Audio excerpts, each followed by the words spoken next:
le premier ministre daal dina koy annoncé ci diwaanu conseil des ministres muy projet boo xamante ne 267 millions lay daal di toll ngir def li nga xamante ne mooy benn réseau de transport boo xamante ne maanaam transport urbain de ce fait le ministre premier ministre Ousmane Sonko moo ko daal di annoncé léegi nan lañ ci mën a jàngatee première question bi mooy est-ce que secteur boo xamante ne maanaam on a du mal maanaam à régulariser yenn yoo xamante ne ñàkkut koppar dina ci bokk pour maanaam ñu am entente ak transporteurs yi y a lieu d'annoncer li nga xamante ne mooy beneen loo xamante ne 267 millions la est-ce que loolu jàppoo ne am na lu xaw a je dirais pas waro mais lan moo ci sa dégg-dégg.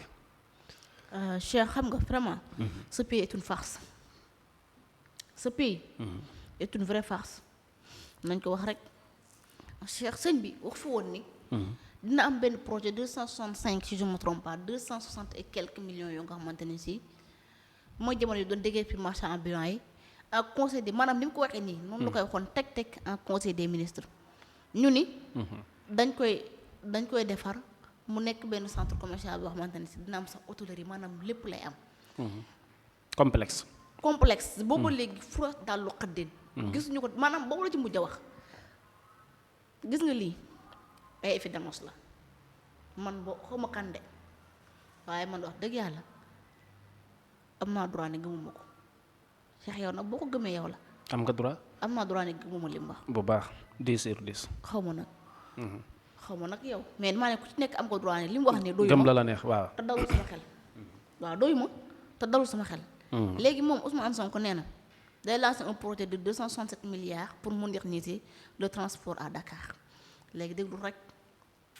Le premier ministre Ousmane Sonko a annoncé dafa annoncé encore a annoncé en conseil des ministres le lancement imminent d'un projet de restructuration globale du réseau de transport en commun de Dakar d'un montant de 267 milliards de francs CFA et piloté par le conseil exécutif des transports urbains durables de Dakar mu nekk CETUD.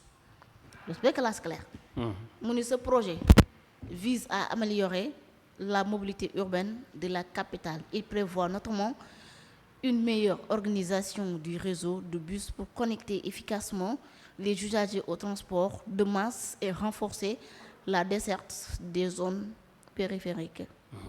Le projet inclut également le déploiement de bus à faible émission, l'acquisition d'un matériel roulant moderne et la mise en place d'infrastructures adaptées. Une attention particulière sera portée à la professionnalisation des opérateurs du secteur afin d'assurer un service de qualité et durable pour les usagers. Yàlla baax na sëñ bi. Pour accélérer le démarrage effectif du projet, le Premier ministre a identifié les blocages opérationnels et donné des instructions au ministre de l'économie, du plan et de la coopération ainsi qu'au ministre du Finance et du Budget de lever rapidement ces obstacles.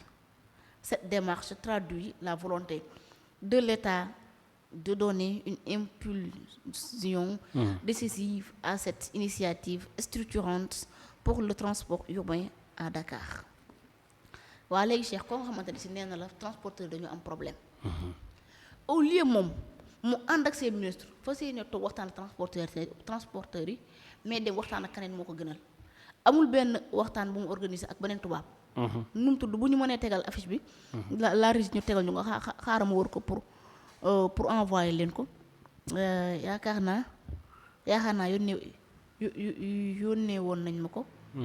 voilà mu ngi nii xam nga yónnee ko régie moom ñii lay waxtaanal le jeudi 9 avril nee nañ benn conférence la. xaaral rek xam nga yónnee ko laa rek ñu teg ko bu ko defee ñu xam ne vraiment moom Sénégal intéressé wu ko am na leen lu ko intéressé lu dul Sénégal parce que au moment où les transporteurs nekk ci ay jafe-jafe. mënta toog rek la ko waxtaan ak ñoom mais ñeneen lay dem waxtaanal léegi waxtaan bi la sumb ak kaneen yaakaar naa xamu nee nañu benn conférence te pour xamu lan mu nekk benn conférence à Dakar. nee nañ jeudi lañ koy def mu jeudi de civilisation. mu ngi nii Ousmane Sonko premier ministre du Sénégal président du parti Pastef ak Pascal Boniface nekk géopolitique français, fondateur et directeur de l'Institut des relations internationales et stratégiques. waaye léegi ci waxtaan bi mu dajale nii. audience bi mu war a may kii bay toog di waxtaan ak moom est-ce que li gënoon du woon toog ak ñi nga xam ne moo nekk transporteur ñu régler ce problème noonu la may laaj rek. logique pour logique. voilà. néew ma bu mu waxtaan ak ñoom. néew bu mu ko mooy audience néew bu mu ko woo waaye dama ne. au moment où transporteurs yi di grève mobilité bi di gën a metti nit ñi amuñu fu ñu jëm ku bëgg a tukki doo mën a tukki. ku am ngénte wala nga am ciir wala nga am beneen xew boo bëgg a demee pour nga dem fa problème la. wala di nga fay koppar bu tàkkoo tax actuellement Sénégal ku ne xam na yoruñu dërëm. bëgg nañu ñaar benn tëleen yoruñu lu ñu lekk bay paas ay 15 000 di paas ay 20 000 di dem day fekk Touba wala dem fii ak Ndar léegi waxtaan bi ngay sumb ak kii nii je pense que tey mënoo woon a toog ak transporteur yi nga waxtaan ak ñoom gënut woon. la question damay laaj rek nag néew ma bu mu waxtaan ak moom ndax sax dëgg yàlla sama yoon nekkul ci li nga xamante ne si moom moo nekk. sama yoon nekkul ci li nga xam ne moom moo nekk ay waxtaanam. waaye li am ba des Cheikh mooy que ni man damaa jàpp li nga xamante ne annoncé na ko mu nekk benn projet structurant boo xamante ne si nee na mu ngi fas yéene dem ci 267 milliards de francs CFA man damaa jàpp li ay effet d'annonce la. dara du ko ci def. dara du ko ci def. day wax rek. parce que comme marchand ambulant yi ñu digal bi ñoom la dig benn complexe. amagut. boobu ba léegi nii loolu amagut bu diggee ñi nga xamante ne si moom moo nekk peut-être transporteurs yi pour 267 milliards de francs CFA Cheikh wax dëgg yàlla damaa dem ni loolu pour. et puis 9 heures de temps sans solution est-ce que. 9 heures de temps ngeen waxtaan ko sans solution. ngay diggee génne gi ne léegi 267 milliards yi. fan la ko jëlee naka lay def ba am ko c'est la grande question nu muy def ba am ko est-ce que dañ koo inscrire est-ce que dañ koy inscrire ci loi de finances rectificative wala déet c'est la question que je me pose. ok koy jëlee aussi dama koy laaj. ndax boobu léegi yéen ngi lépp. te li ngeen di leb ba tey amagut fenn fa ngeen koy dugal kenn xamul fi li ngeen def fi ngeen koy def xaw ma da ngeen leb pour fay bor. xaw ma da ngeen leb pour fay ay salaire xaw ma da ngeen leb pour gérer l'administration là aussi tamit ñu ngi koy laaj wax dëgg yàlla man Cheikh damaa jàpp ni lii nga xamante ni si moom wax na ko. Man de yàlla dogal na ni bokk guma ci ñi ñuy manipuler te xam naa duma ci gaaw bokk. baaxut tamit. waaw. léegi jéggal ma dagguma la. léegi tey sur li nga xamante ne moom mooy le premier ministre li mu wax muy 267 milliards pour dugal ko ci wàllum transport.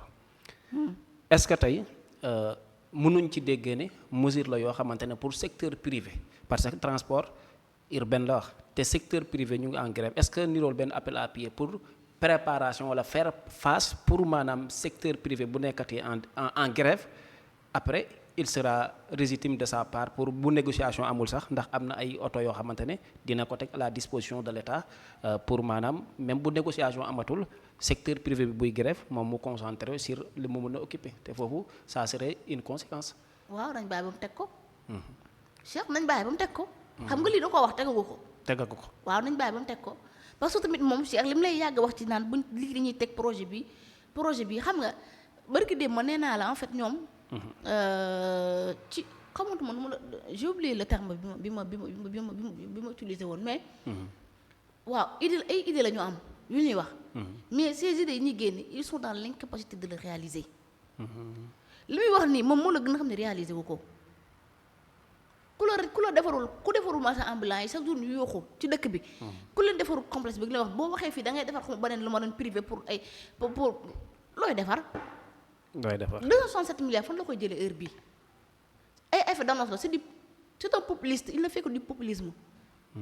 ci dafa xam ni gars yi ñu ci ay grève amul lu mu leen proposé amul lu mu leen wax boo leen waxtaan ak ñoom mu nekk naan un projet de léegi transporteur bu ñu ko déggee naa waaw premier ministre nee na 267 milliards. mais ça c'est pas dans l'intérêt des transporteurs. c'est pas dans l'intérêt des transporteurs parce que secteur privé ñoo gën a nekk en grève. te lii peut-être malheur lay xaaw a doon ci moom parce que dañ nekk en concurrence d'une part. xam nga lii su ko defee transporteurs yi bëgg a arrêter seen grève parce que annoncé na lii taxul genre xuppaate yi taxul transporteurs yi arrêter seen ay grève bu dee damay def 267 milliards parallèle pour li nga mën pour bëgg contrer transporteurs yi day sonal boppam gis nga syndicalistes yi nguur gi mësut a am ndam ci seen kaw loolu mënta nekk dañoo war a ubbi ay perspectives pour woote dialogue mën a négocier ak ñoom ñu waxtaane ko moo gën toog fële ay kii di la ëpp ñu jox la micro ngay toog di annoncer jëmale matin jëmale déwén ba mu toogee ba tey mi ngi annoncé Cheikh nous on en a marre des effets d'annonce li mu war a def mooy que ni passer à l'acte passer à l'offensive li koy may nag mooy que ni mu mën a toog waxtaan ak transporteur léegi annonce bi muy def nii xam na ne annonce bi li ñun xam na ne effet d'annonce la ñu koy déglu xam na ne effet d'annonce la transporteur yi xam na ne effet d'annonce la waaye léegi le temps que muy annonce mën na toog waxtaan acte bi gën a baax actuellement nii mooy que ni dialogue ñu trouver ay consensus mais mën a toog Yankhoba Diémé mooy la parmi les 10 revendications waxtaane nañ jot nañ ci déggoon nañ ci juróom 5. et puis il y a des démentis xam na ay démentis nga dégg Alassane Ndoye ki nekk seen nit mu ni la parmi les 10 revendications amul benn boo nga xamante ni si déggoon nañ ci waaye léegi entre ministre bi Yankhoba Diémé ak Alassane Ndoye ñoom ñaar kan lañ ci mën a gëm te du Alassane Ndoye keneen wax na ko du Alassane Ndoye kese de transporteur yi ñu demoon ci rencontre bëri woon génnee nee nañu waxtaan na 9 heures de temps de 9 heures yaakaar naa à 23 heures amuñu benn consensus loolu moo tax ñoom dañuy maintenir le mot d'ordre ba keroog ñuy am li nga xamante ni si moom moo nekk consensus moo tax keroog mooy la c'est irresponsable de la part des responsables de convoquer une réunion d'urgence en plus ñu la une réunion d'urgence ba pare mën ñu am benn conférence loolu c'est irresponsable de la part des responsables war naa demee noonu am réew ñu ne ay kilifa ñoo ko jiite ay kilifa toog di waxtaan te trouvé ñu consensus keneen jóge fële naan ñooñu 267 milliards pour li nga xamante ne si moom moo nekk xaw ma lan ban tuuti doo ñu bàyyi. ci amateurisme la ñu nekk. et puis am na ku fi toog démb. liggéeyuñu dañuy wax. liggéeyul. ok jërëjëf mbokk internet yi ngeen gën a wéy di abonné à travers la chaîne li nga xamante ne moom mooy la.